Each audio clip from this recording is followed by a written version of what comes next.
जय गुरु जी, शुक्राना गुरु जी। संगत जी बहुत बहुत शुक्राना। शुक्राना मल्टीलिंगल ग्रुप का, शुक्राना संगत जी का, शुक्राना सुरेश अंकल का, जिन्होंने ये सेवा बख्शी है मुझे। तो आज हम पढ़ेंगे दिव्य आभा, हृदय समीप, माँ सादृश प्रेम। मेरे परिवार में गुरु जी के प्रथम दर्शन से अब तक बहुत कुछ हो चुका है। उससे पहले मेरे जीवन में अभूतपूर्व अशांति थी। मेरे पिता अचेतना अवस्था में 1.5 माह से चिकित्सालय में थे।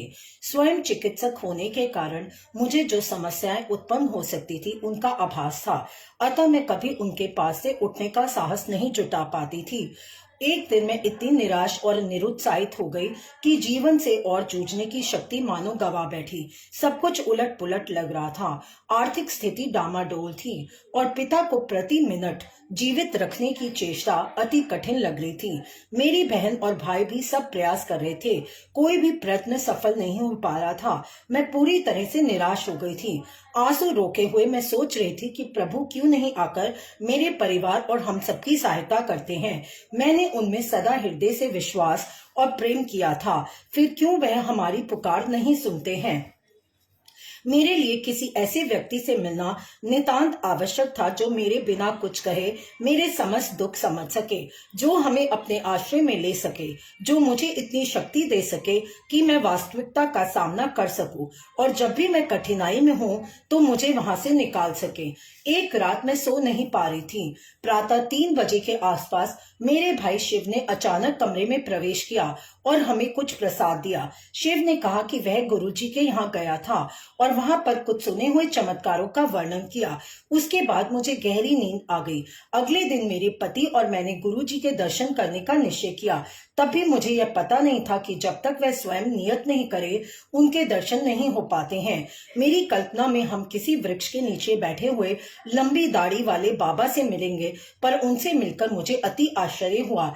एक ऐसी तीव्र दिव्य ज्योति वाले महानुभव थे जो छोटे बालक की भांति मुस्कुराते थे और जिनकी आंखें आपको भेद देने की क्षमता रखती थी। वह आपको अंदर तक छू जाते थे। उनसे मिलकर मैं भाव विभोर हो गई। उनकी सुगंध इतनी तीक्ष्ण थी मानो उनके सब और गुलाब का अर्क बिखरा हुआ हो। उन्होंने हमें अपने समीप बिठाया और सुरक्षित होने का आभास दिया। किसी अज्ञात कारण से उसी समय मेरा पूरा मानसिक तनाव समाप्त हो गया। उन्होंने ये सांत्वना दी कि सब कुछ ठीक हो जाएगा। अगले दिन ही मैं अपने जुड़वा पुत्रों को, जो उस समय 4 वर्ष के थे, गुरुजी के पास ले गई। मार्ग में मैंने उन्हें समझाया कि वहां पर गुरुजी को प्रणाम करना है, किंतु मेरे बड़े पुत्र दक्ष ने भोलेपन से उत्तर दिया कि वह केवल शिवजी के चरणों में स्पर्श करेगा। जब मैंने आगे बढ़कर गुरुजी के चरण स्पर्श किए, ध्रुव ने मेरा साथ दिया, पर दक्ष अपने स्थान पर खड़ा रहा। मुझे अत्यंत बुरा प्रतीत हुआ कि दक्ष चरण स्पर्श नहीं कर रहा। अचानक मैं क्या देखती हूँ कि दक्ष ने गुरुजी के पास जाकर उनके कमल चरणों को स्पर्श किया।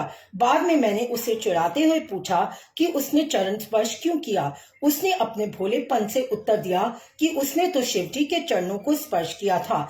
इस प्रकार सबको परोक्ष में रखते हुए गुरुजी ने दक्ष को अपने वास्तविक दर्शन करा दिए थे। उसके बाद क्रमशः परिस्थितियां सुधरने लगी। गुरुजी के आशीष से मेरे पिता के उपचार के लिए सहायता हर दिशा से आई। मेरे पति को भी अपना मनपसंद कार्य मिल गया। जय गुरुजी। तुम्हारे बच्चे को कुछ नहीं होगा।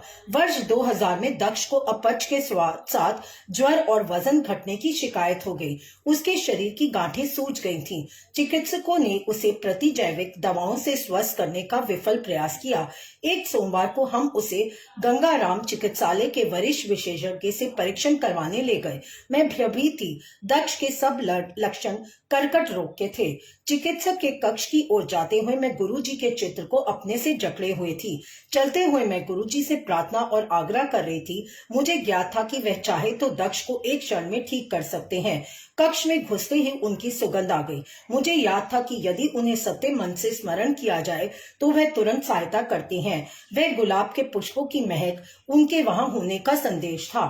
चिकित्सक के दक्ष का परीक्षण कर निराशाजनक रूप से मुझे देखा। उनके अनुसार प्लीहा और यकृत दोनों बहुत बड़े हुए थे, जो असाध्यता की ओर संकेत दे रहे थे। चिकित्सक ने मुझसे भी वह अंग स्पर्श करवाए जिससे मुझे उनकी क्षति का ज्ञान हो सके। उन्होंने तत्काल पराध्वनिक चित्रण की सलाह दी, जिससे रोग के विस्तार का अनुमान लग सके। मेरी आंखों में आंसू भर गए। मैं उत्सुकता से गुरुजी से इस कठिनाई से निकलने के लिए प्रार्थना कर रही थी। मैंने उनके इतने चमत्कारों के बारे में सुना था और विश्वास था कि वह मेरे बेटे को पुनः स्वस्थ कर सकते हैं। प्रयोगशाला तक 40 मिनट की यात्रा में हमारे साथ रही गुरुजी की सुगंध यह संकेत करती रही कि सब ठीक हो जाएगा। वहां पर जब परीक्षण चल रहा था, मेरे बेटे और मुझे, हम दोनों को गुरुजी की सुगंध आती रही। अतः गुरुजी की कृपा से परीक्षण में कुछ नहीं निकला। यकृत और प्लीहा दोनों सामान्य थे, लक्षण बदल चुके थे। गुरुजी ने हमारी प्रार्थना स्वीकार कर मेरे पुत्र को नवजीवन प्रदान किया था। जय गुरु जी। शाम को जब हम गुरु जी के पास पहुंचे तो प्रवेश करते हुए मैं उनको उस दिन के घटनाक्रम के बारे में बताने का विचार कर रही थी। उसी समय गुरु जी ने नटखट मुस्कुराहट से स्वयं ही पूछ लिया कि क्या रोग निकला। मैं भाव विह्वल हो गई। उनको पहले ही उस दिन की सब घटनाओं का ज्ञान था और फिर भी उन्होंने हमारी उत्सुकता को शांत करने का अवसर दिया था। मैंने उनको बताया कि चिकित्सक को कर्कट रोग होने की अंदेशा था। मेरी आंखों से पानी निकलने वाला था जब उन्होंने कहा कि मैं चिंता ना करूं, मेरे पुत्र को कुछ नहीं होगा। मैंने उनसे प्रश्न किया कि क्या शेष परीक्षण कराने आवश्यक है। उन्होंने उत्तर दिया कि चूंकि मैं स्वयं चिकित्सक हूं, मेरी चिंता परीक्षण करवाए बिना शांत नहीं होगी।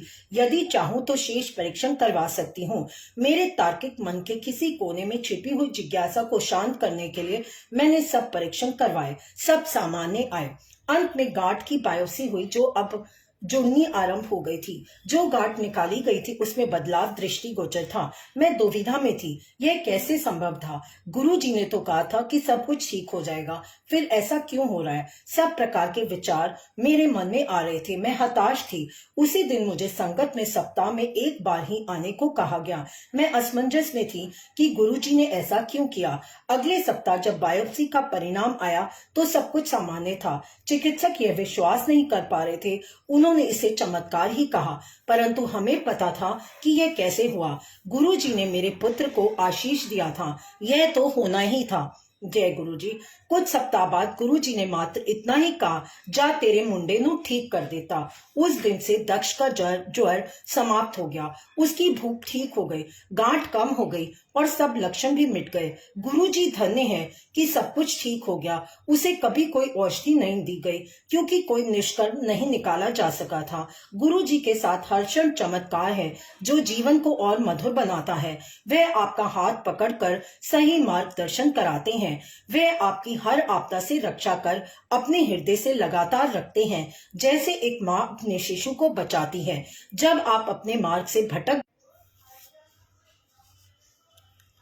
वह आपकी हर बात, हर सांस सुनते हैं और ईश्वर में विश्वास करने की प्रेरणा जागृत करते हैं। गुरुजी ऐसे हैं, निरंकार भाव से वह सदा आप पर और आपके संपर्क में आने वालों पर सदा अपनी दृष्टि बनाए रखते हैं।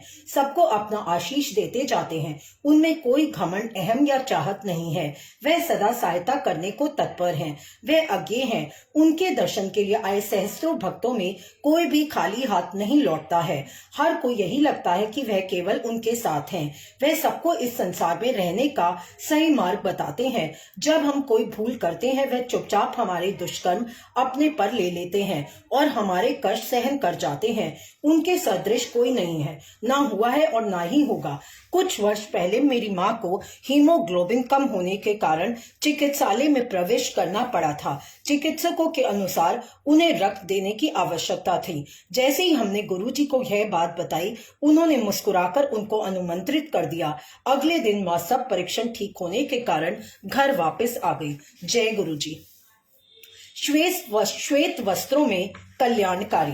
मेरी मौसी, जो कभी गुरुजी से नहीं मिली, एक दिन अचेतन अवस्था में चली गई और उन्हें चिकित्सालय में प्रवेश कराना पड़ा।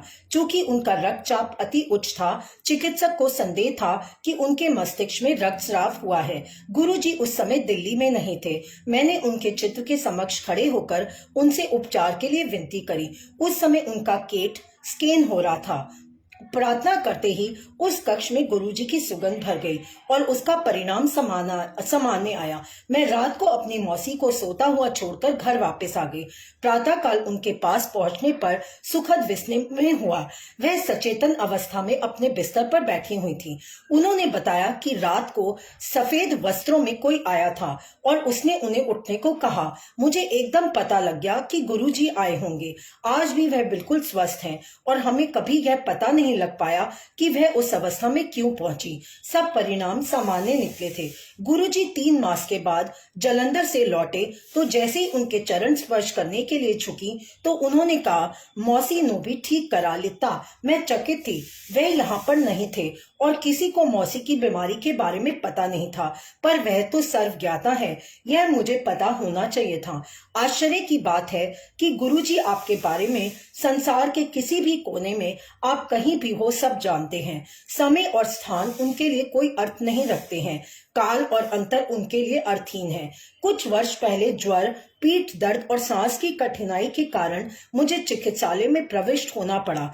कई प्रकार की औषधियों से लाभ न होने पर शुक्रवार के दिन विशेषज्ञ ने केट स्कैन करने का निश्चय किया। विकिरण विशेषज्ञ ने स्कैन देखकर कहा कि वह असामान्य था और भीतर जो भी पदार्थ है उसका विस्तार फेफड़ों तक हो गया है।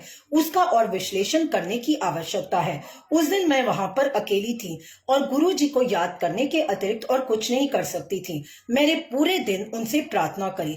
उस दिन संध्या को मैं गुरुजी के पास गई। अचानक उन्होंने मेरी ओर देखकर मेरे बारे में पूछा। मैंने उनको अपनी अवस्था के बारे में बताया कि मैं चिकित्सालय में हूँ, मुझे सांस लेने में कठिनाई है और सोमवार की रात को रोग की अत्यधिक पीड़ा के कारण चिकित्सकों को बुलाना पड़ा। मैंने उनको स्कैन के निष्कर्ष से भी अवगत कराया और मुझे ठीक करने की विनती करी। मुस्कुराकर वह बोले कि उन्होंने मुझे पुनः स्वस्थ कर दिया है। मैं अपने आंसू नहीं रोक पाई। उन्होंने मुझे ठीक करने में एक पल भी नहीं लगाया और मेरे सब रोग समाप्त कर दिए। यद्यपि पिछले 4-5 दिन से मुझे नींद नहीं आ रही थी। उस रात मैं बिना किसी दवाई के आराम से सो पाई। रात को जब चिकित्सकों ने मुझे बिना किसी उपकरण के सोते हुए देखा तो वे चकित होकर वापस चले गए। उन्हें कैसे पता होगा कि सबसे परम शक्ति अपना कार्य कर रही थी। अगले दिन प्रातः मैं वहां से अवकाश प्राप्त कर घर आ गई और 3 वर्ष पहले के उस दिन के बाद कभी किसी रोग से पीड़ित नहीं हुई। कुछ समय पहले मेरे पति, जो स्वयं चिकित्सक हैं, कोई 1 सप्ताह तक प्रातःकालीन वेदना से पीड़ित रहे। उनके हृदय विश्लेषण में बदलाव थे।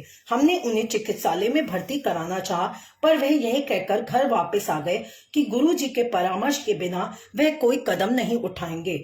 अगले दिन मैं उन्हें एक और हृदय रोग विशेषज्ञ के पास ले गई, जिन्होंने तुरंत कुछ और परीक्षण कराने का परामर्श दिया, क्योंकि प्रथम विश्लेषण में बदलाव स्पष्ट और काफी अधिक थे। भयभीत होकर हम उसी समय गुरुजी के पास भागे, यह जानते हुए भी कि उस समय गुरुजी से मिलना संभव नहीं होगा। वहां पहुंचने पर हमें अत्यंत आश्चर्य हुआ जब तुरंत उनके दर्शन हो गए और वह बोले कि अब अरुण को ठीक कराने आए हो। भाव विभोर होकर मैंने उनको पूरी बात बताई तो उन्होंने अपना हाथ हिलाकर आश्वासन देते हुए कहा कि कुछ भी नहीं है और अरुण ठीक हो जाएगा। उन्होंने अरुण को फिर से चिकित्सक के पास ना जाकर अपने कार्यालय जाने का परामर्श दिया। गुरुजी ने रोज कनक का सत खाने और विस्की के 2 पैग भी पीने को कहा। कुछ सप्ताहों परंत गुरुजी ने अरुण को कहा कि उन्होंने उसका हृदय ठीक कर दिया है, अन्यथा उसकी शल्य चिकित्सा करवानी पड़ती। गुरुजी की कृपा से अरुण अब बिल्कुल स्वस्थ है। संगत का यह सुखी परिवार देने के लिए हम गुरुजी के अति कृतज्ञ हैं।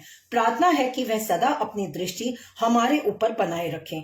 गुरुजी की दया मेरी बहन पर भी रही है। एक बार उसकी बीमारी के समय रोग विश्लेषण में गांठ की कुछ जटिल समस्या का निष्कर्ष निकला। हमारी व्यवस्था सुनकर गुरुजी ने उसको आशीष देते हुए कहा कि उसे कुछ नहीं हुआ है और सब ठीक हो जाएगा। अगले दिन प्रातः प्रयोगशाला से संदेश आया कि नमूने में कुछ गलती हो गई है। मेरी बहन तो बिल्कुल ठीक है। ऐसा भी नहीं है कि मात्र मेरे परिवार को गुरुजी का प्रेम मिला है।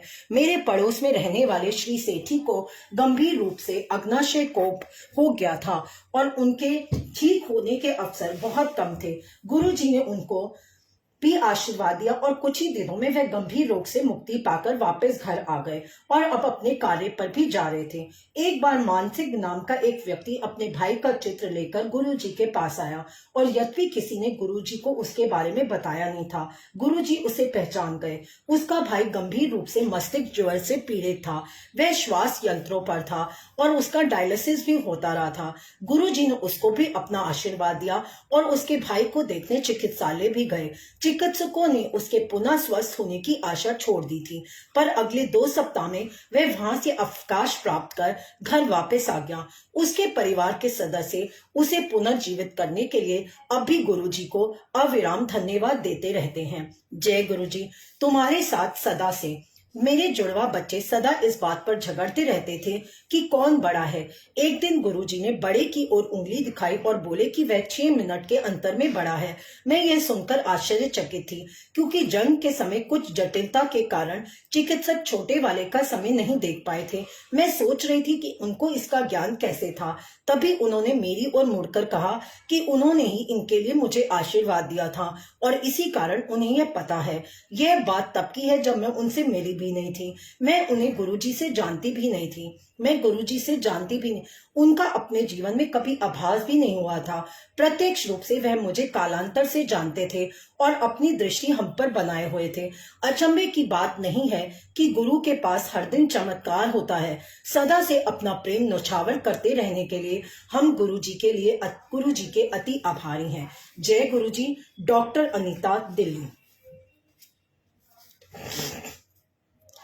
जय गुरुजी। शुक्राना गुरुजी, बहुत बहुत शुक्राना।